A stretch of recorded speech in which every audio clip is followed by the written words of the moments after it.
Good morning to all of you and welcome to our 12th history class. Yesterday कल अपन ने पढ़ा था first amongst the 16 that was Magadha. तो पहले ही अपन पढ़ रहे हैं जो 16 फर्स्ट जो 16 महाजनपद थे उनके अंदर से जो पहला था मगधा। तो अपन इसी के बारे में पढ़ेंगे क्योंकि ये एक बहुत इंपॉर्टेंट महाजनपद था अपने Indian historical point of view से, क्योंकि यहाँ से ही बहुत सारे चेंजेस शुरू हुए थे। ठीक है ना। अब यहाँ पे अगर अपन देखते हैं, कौन पागल है भाई? वो सब जाता है जो आप लिखते हो ना, वो सब स्क्रीन पे रिकॉर्ड होता है। मैं आपको बार बार समझाता हूँ।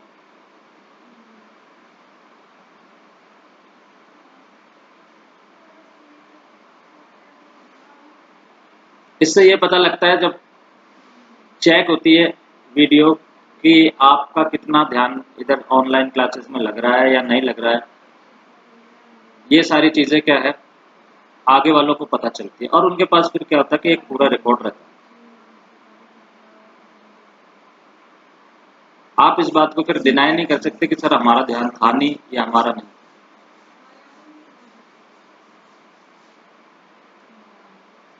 बेटा कोई ये चैप्टर्स रिपीट्स नहीं होंगे। आप सोच रहे हो कि रिपीट हो जाएंगे, तो रिपीट थोड़ी होंगे। टाइम ही नहीं है इतना बड़ा कोर्स रिपीट कराने का, कौन रिपीट कराएगा? तो इधर ध्यान लगाओ। बातें करने के लिए 11 बजे के बाद आपके पास पूरा दिन पड़ा, आराम से बातें करेंगे। तो अपन ने ये कल देखा था और मैं ये बता रहा था कि it is a very important महाजनपद एज पर द इंडियन हिस्ट्री। देखते हैं एक एन अर्ली एम्पायर, शुरू का एम्पायर, अर्ली एम्पायर यानी कि आरंभिक साम्राज्य। एम्पायर बोलते हैं साम्राज्य को। ध्यान रखना, एम्पायर किंगडम इनमें डिफरेंस होता है। एम्पायर होता है जो कि बहुत बड़ा होता है, बहुत बड़े लैंड के ऊपर होता है। वो होता है जैसे मुगल एम्पायर था, मौर्यन एम्पायर। ये एम्पायर्स क्या है, बहुत बड़े बड़े एरिया के ऊपर होते हैं, बहुत सारा क्षेत्र इन ये कवर करते हैं, बहुत बड़े रीजन को ये कवर करते हैं। That is called empire. ठीक है। तो अपन the an early empire, the growth of Magadha culminated in the emergence of Mauryan Empire. Chandragupta Maurya, who founded the empire, approximately C का मतलब होता है, मैंने डेट्स का आपको पहले ही बता दिया होता था। C का मतलब होता है अप्रोक्सीमेटली, लगभग। Approximately 321 before Christ, extended control as the northwest as Afghanistan and Baluchistan, and his grandson Ashoka, arguably the most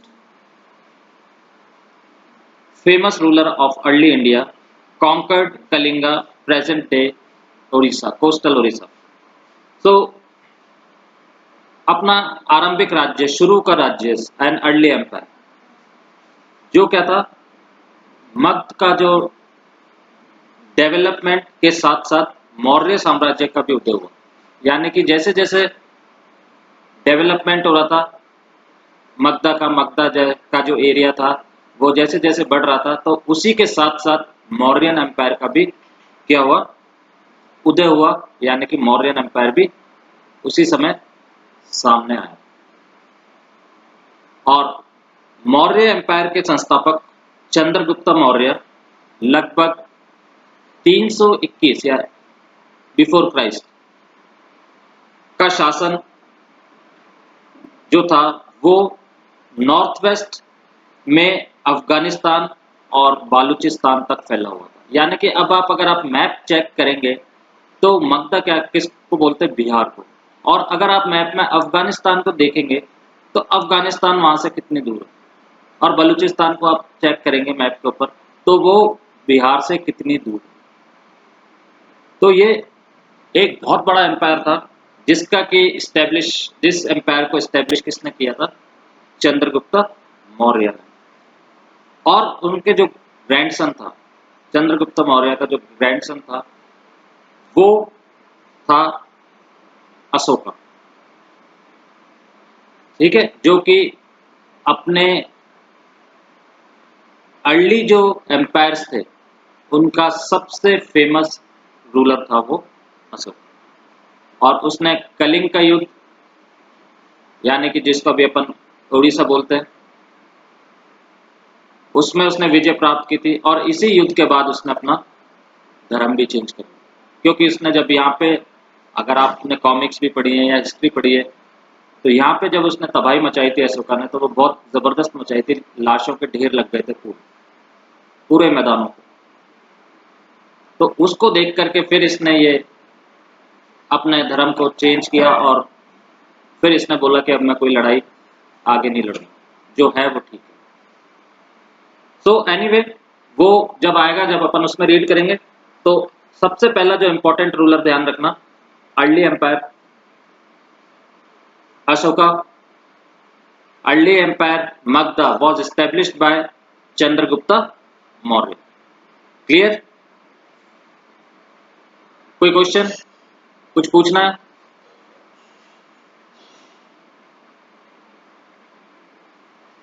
clear हो गया?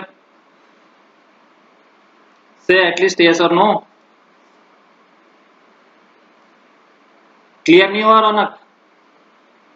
अच्छा, कुछ नहीं पूछना है, ठीक है अनुष्का। किसी को कोई प्रॉब्लम तो नहीं है बेटा? चले आगे। नाउ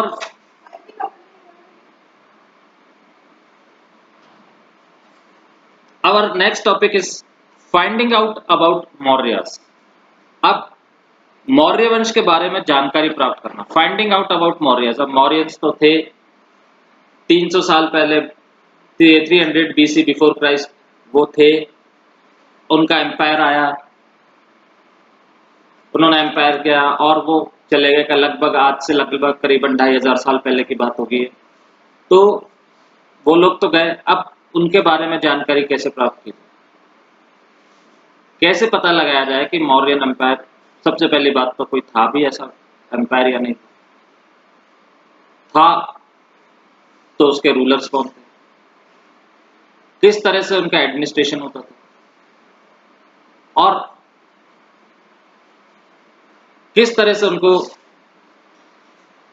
जानकारियां उस एम्पायर के बारे में अपने को किस तरह से जानकारियां मिलती हैं, तो उसको देखते हैं।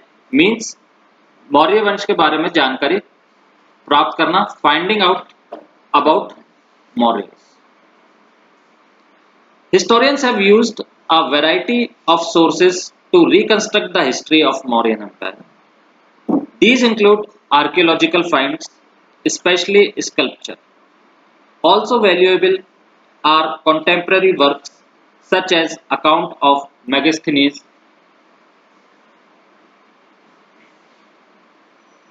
a Greek ambassador to the court of Chandragupta Maurya, which survives in fragments. Another source that is often used is the Arthashastra, parts of which were probably composed by Kautilya or Chanakya, traditionally believed to be the minister of Chandragupta Maurya. Besides the Mauryas are mentioned in later Buddhist, Jaina and Puranic literature as well as in Sanskrit literary works. While these are useful, the inscriptions of Ashoka, that is approximately 272 to 268 to 223 before Christ, on rocks and pillars are often regarded as amongst the most valuable sources. तो जो जो जानकारियां हमें मिली हैं वो देखते हैं। मौर्य साम्राज्य यानी कि मौर्यन एम्पायर का इतिहास की रचना के लिए इतिहासकारियों ने, या मीन्स हिस्टोरियंस ने, कई तरह के स्रोतों का, यानी कि कई तरह के सोर्सों का उपयोग किया कि भाई कैसे पता लगाया जाए, किस सोर्स से हम पता लगाया जाए मौर्यन एम्पायर से। तो इनमें एक तो सबसे जो स्पेशल है वो है स्कल्पचर, दैट इज मूर्ति कला। उस समय की मूर्ति कला लोगों की, जैसा अपन ने हड़प्पन में भी देखा था आर्टिफैक्ट्स मिलते थे। तो सबसे पहले उन्होंने पता लगाना शुरू किया मूर्ति कला से, यानी कि स्कल्पचर से। ठीक है, और जब वो मौर्यन एम्पायर का पीरियड चल रहा था, तो उसके साथ ही जो कुछ लिटरेरी वर्क हुआ था, रिटिन वर्क हुआ था, मतलब पीरियड में जो रिटिन वर्क हुआ था उसके द्वारा, ये जो रिटिन वर्क हुआ, ये जो रचनाएं हुई, ये जो टेक्स्ट लिखे गए, ये क्या था, ये बहुत इंपॉर्टेंट है। जैसे कि सबसे इंपॉर्टेंट था जो ग्रीक एम्बेसडर जो इंडिया में आया था चंद्रगुप्त के कोर्ट में, चंद्रगुप्त के कोर्ट में मैगस्थनीज। अब अपन जब आप हिस्ट्री पढ़ते हैं तो आपको ये लगता है अंग्रेज सबसे पहले ईस्ट इंडिया कंपनी से, या गोरे लोग, अंग्रेज मैं खुद गलत बोल रहा हूँ, गोरे लोग जो थे वो ईस्ट इंडिया कंपनी के थे। नहीं, ईस्ट इंडिया कंपनी तो सबसे लास्ट में आई थी। ईस्ट इंडिया कंपनी से पहले तो यहाँ पे पोर्चुगीज मौजूद थे, फ्रेंच मौजूद थे इंडिया में, स्पेनिश मौजूद थे, डच मौजूद थे इंडिया के अंदर। और ये तो काफी टाइम पहले की बात की बात है। ये बात है 300 ईयर्स बिफोर क्राइस्ट, यानी कि क्राइस्ट का धरती पे आने से पहले 300 साल पहले की बात है। तो ये अपन देखते हैं कि सब, अब अपन कह सकते हैं कि भाई सबसे पहले कौन आया था, कौन गोरे लोग आए थे इंडिया के अंदर। सबसे पहले ग्रीक एम्बेसडर आया था, उसके बाद आपने देखा एलेक्जेंडर था, एलेक्जेंडर द ग्रेट भी इंडिया को कॉन्कर करके गया था। उसके बाद तो ये सब क्या थे, ये ग्रीक थे। तो जो ये चंद्रगुप्त मौर्य जो यहाँ एज एम्बेसडर यहाँ पे आया था, उसने अपने अकाउंट के अंदर, यानी कि उसने जो उसका जो रिटिन रिकॉर्ड है, उसने उसमें काफी चीजें लिखी है, और बट उसका जो विवरण है उसके कुछ अंश ही उपलब्ध है, मतलब कुछ पार्ट्स ही उपलब्ध हैं। बाकी या तो सब खराब हो गए होंगे, जो मिले हैं उसके कुछ ही पार्ट्स उपलब्ध हैं। और फिर एक और सोर्स जिसके द्वारा पता लगाया जा सकता है मौर्यन एम्पायर के बारे में, वो है अर्थशास्त्र, जिसको आप इंग्लिश में इकोनॉमिक्स कहते हैं अपन। अर्थशास्त्र, उस समय अर्थशास्त्र कहा जाता था इंडिया के अंदर, अर्थशास्त्र के द्वारा। और ऐसा माना जाता है कि अर्थशास्त्र के कुछ भागों को किसने लिखा है, कौटिल्य या चाणक्य, जो कि उस समय क्या था, जो चंद्रगुप्त मौर्य का क्या था, तो मिनिस्टर था, यानी कि चंद्रगुप्त के मौर्य के कोर्ट के अंदर जो दरबारी होते हैं उनमें से एक दरबारी मिनिस्टर। साथ ही मौर्य शासकों का उल्लेख जो पुराणिक जैन, यानी कि बहुत पुराने जैन और बौद्ध ग्रंथों में भी मिलता है।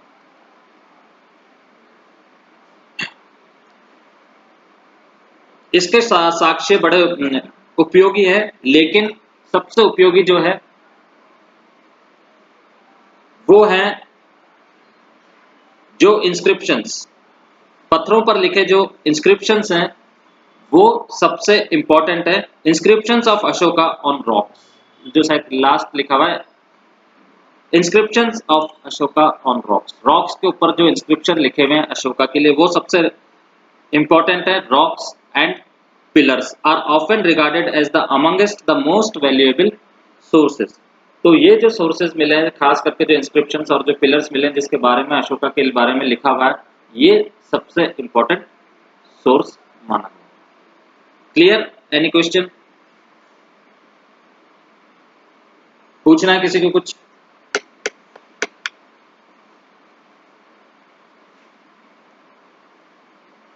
क्लियर हो गया बेटा?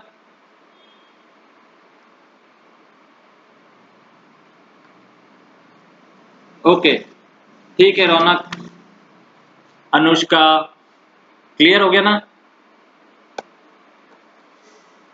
ठीक है Priya. Then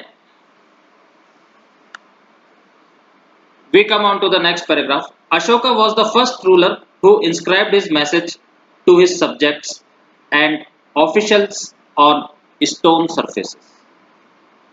Natural rocks as well as polished pillars he used the inscriptions to proclaim what he understood to be dhamma.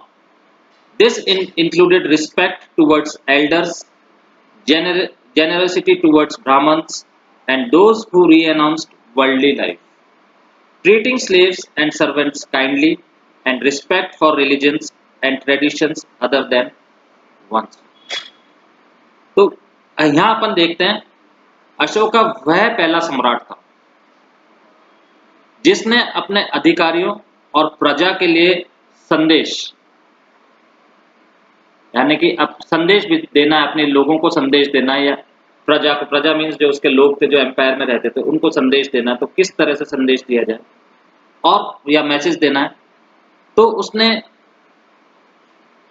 जो प्राकृतिक पत्थर थे, जो नेचुरल स्टोन्स जो अपने को देखने को मिलते हैं, सब नेचुरल स्टोन्स हैं, और पिलर्स उसने बनवाए, पॉलिश्ड पिलर्स पर लिखवाए थे, और उसने उसके ऊपर वो मैसेजेस लिखवाए थे कि किस तरह से मैसेजेस कन्वे करना है लोगों को। जैसे अपन जाते हैं ना, आप टोल टैक्स पे गए, टोल टैक्स आता है, रास्ते में ऊपर बाहर बड़ा बोर्ड लगा रहता है, उसके ऊपर कई चीजें लिखी रहती है, वो आपको मैसेज देती है कि आपको इस लेन में जाना है, इस लेन में जाना है, ये लेन बड़े व्हीकल ट्रक्स के लिए है, ये व्हीकल कार्स के लिए है, ये व्हीकल टू व्हीलर्स के लिए।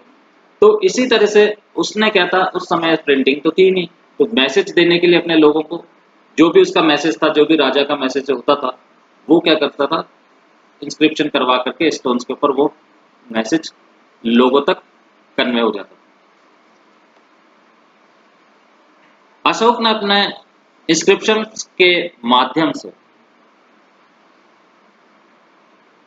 अशोका ने अपने इंस्क्रिप्शन के द्वारा क्या किया, धर्म का प्रचार किया। इनमें बड़ों के प्रति आदर, यानी कि बड़े लोगों को आदर सम्मान देना, सन्यासियों और ब्राह्मणों के प्रति उदारता, यानी कि जेनरेसिटी, उदारता मतलब बहुत हमदर्दी इन लोगों के प्रति, सेवकों, सर्वेंट्स और स्लेव्स, सेवकों और दासों, दासों मीन्स स्लेव्स, सेवक मीन्स सर्वेंट्स, सेवकों और स्लेव्स के साथ अच्छा व्यवहार करना, ठीक है, रिस्पेक्ट, अच्छा व्यवहार करना, तथा दूसरों के धर्मों और परंपराओं का आदर शामिल है, और जो दूसरे धर्म थे उन धर्मों का आदर करना और उनकी रिस्पेक्ट करना।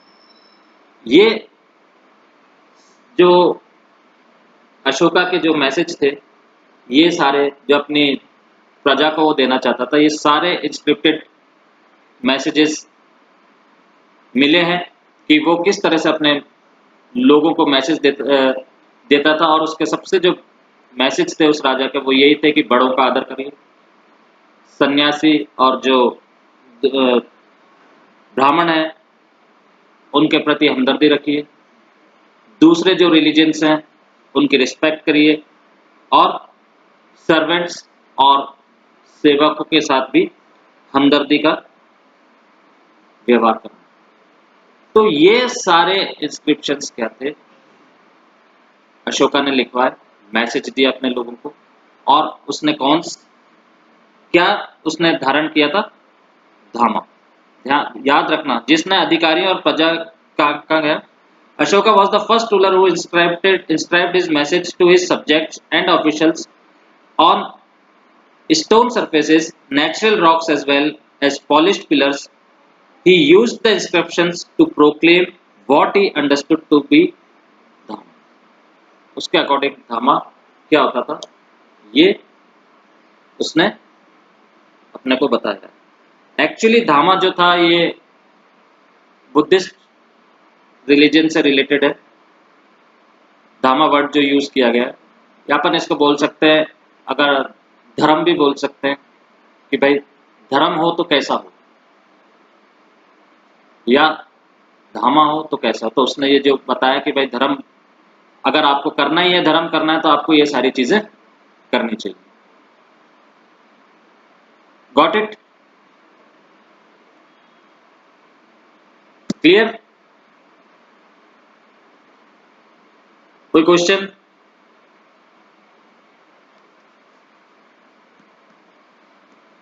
क्लियर हो गया? ओके,